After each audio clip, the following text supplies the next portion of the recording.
Hello. It is now the 27th of April and we are still in lockdown. I think at the moment it was just recently extended till the 12th of May. So keep persevering. Nothing much else to do. Um,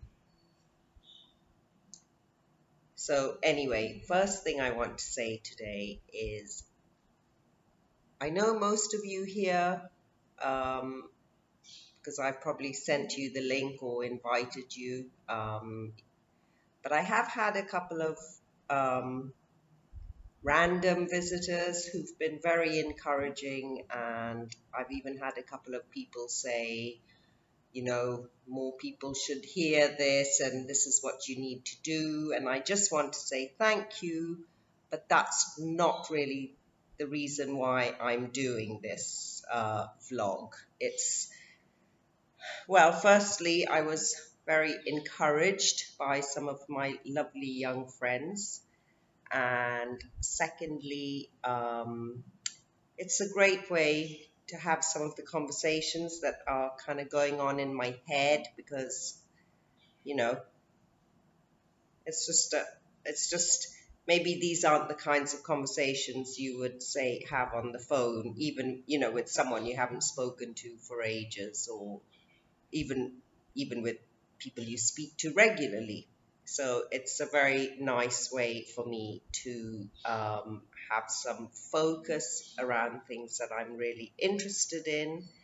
And I see YouTube, I mean, it's so massive and anyone can post on it and do exactly what I'm doing. And I feel like it's just my little corner of the universe, of the YouTube universe, and it's never going to be any more than that, and it doesn't need to be. But I still want to say thank you for being so encouraging. I do appreciate that.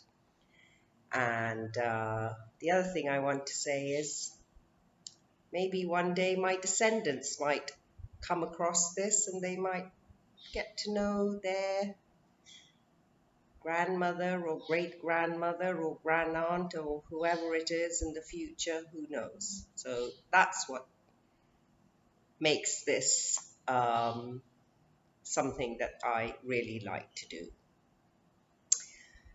I have been reading so much and I'm really enjoying that. And I will say I'm reading more online stuff than books. Um, and I guess that's because in the mornings I go through this routine and I read lots of, I read a lot of online news sites, and then I tend to follow, if I find something very interesting, I tend to follow links, and one thing leads to another, and then you can spend hours and hours quite easily. And one of the stories that I have been following very, very carefully is, and I think I've mentioned it before, the conspiracy theorists.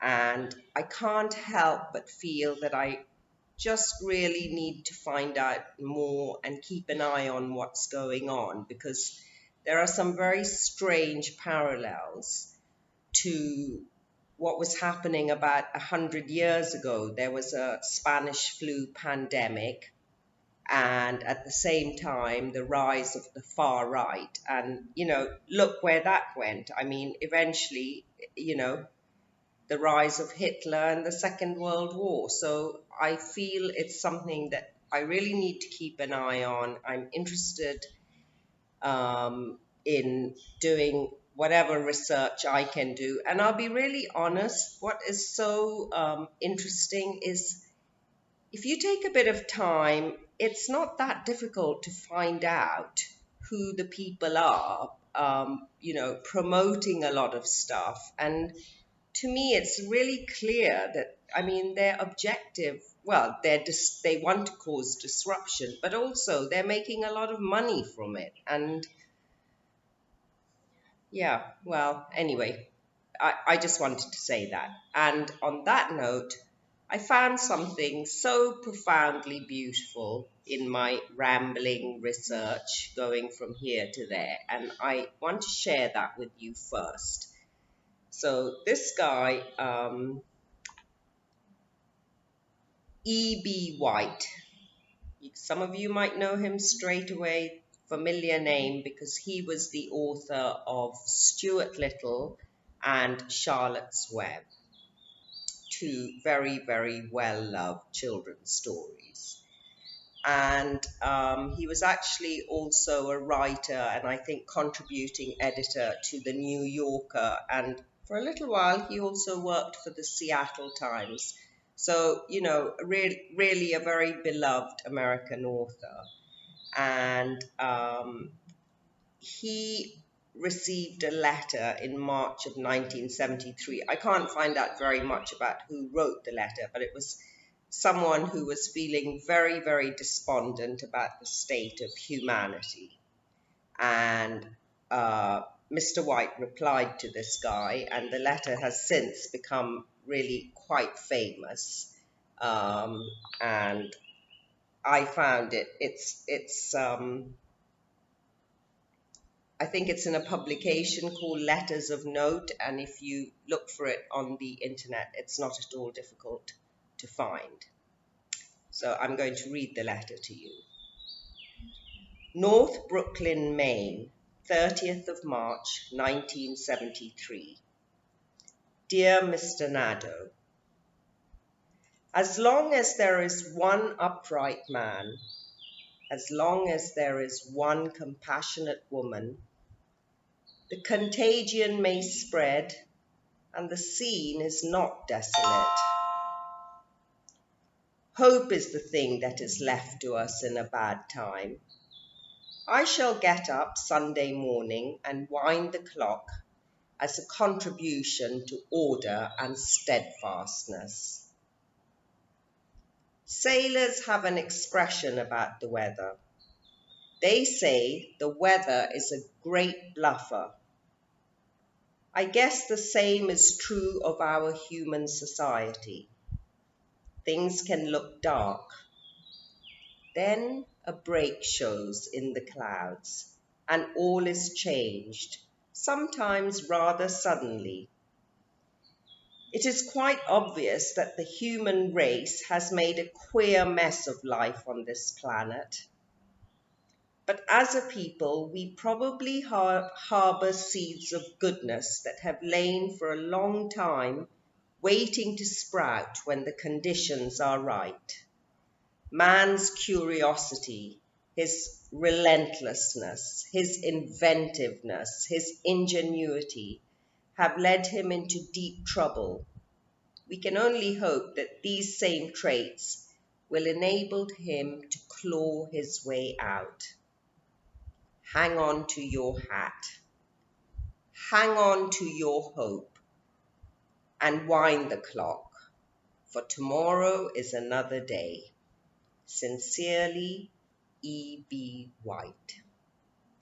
Well, I thought that was absolutely delightful and very, very apt for the time that we're in. And I just had a very little story to tell you, which also came about because of a conversation that I was having with my husband, talking about music. And I was remembering I went to see a band called Johnny Thunders and the Heartbreakers. They played a gig in London.